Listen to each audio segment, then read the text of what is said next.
Is your workload out of hand? Do you have too many things to do? You're not alone. I'm Tamara O'Connor from Student Learning Development.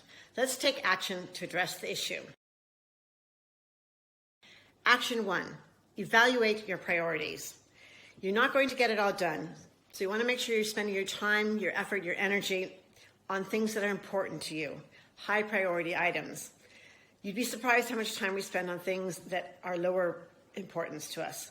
So make sure that you have identified a high priority, things that you want to get done, they're important to you, and make sure you're putting your focus and your attention on those. Based on your priorities, I want you to set targets with outputs. Let me give you an example and explain what I mean. So maybe I've identified that a priority for me is to complete an assignment that's due in a few days' time because it's worth 60% of my grade and I want to do well. So I need to break that down into smaller bite-sized steps or actions.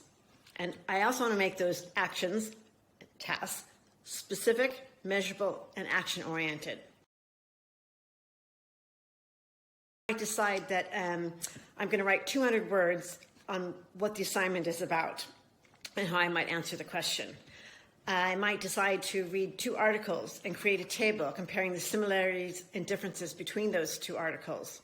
So you start to see very specific and very measurable. Things that get measured get done. It leads to productivity. But you do want to make sure that they're aligned with your priority that you've established. Another strategy is to practice what can I do now and how can I do it. Even just saying that to yourself when all these things you want to get done are bobbing around your head. What can I do now and how can I do it? But make sure you have an output for the work that you've done. That'll make you feel productive. 3, monitor your use of time. So for example, as you're about to do a task, pause for a moment and say, is this the best use of my time? Am I working on a priority right now? And if the answer is no, be prepared to drop it.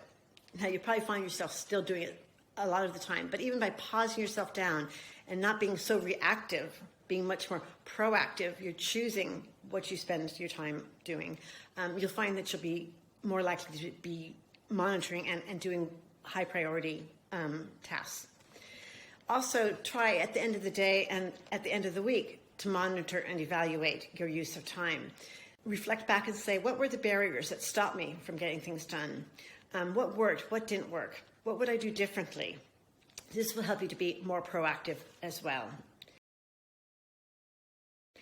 And finally, be easy on yourself. These are strange times, but you will get there. So try these 3 actions to help you get started and avoid procrastination.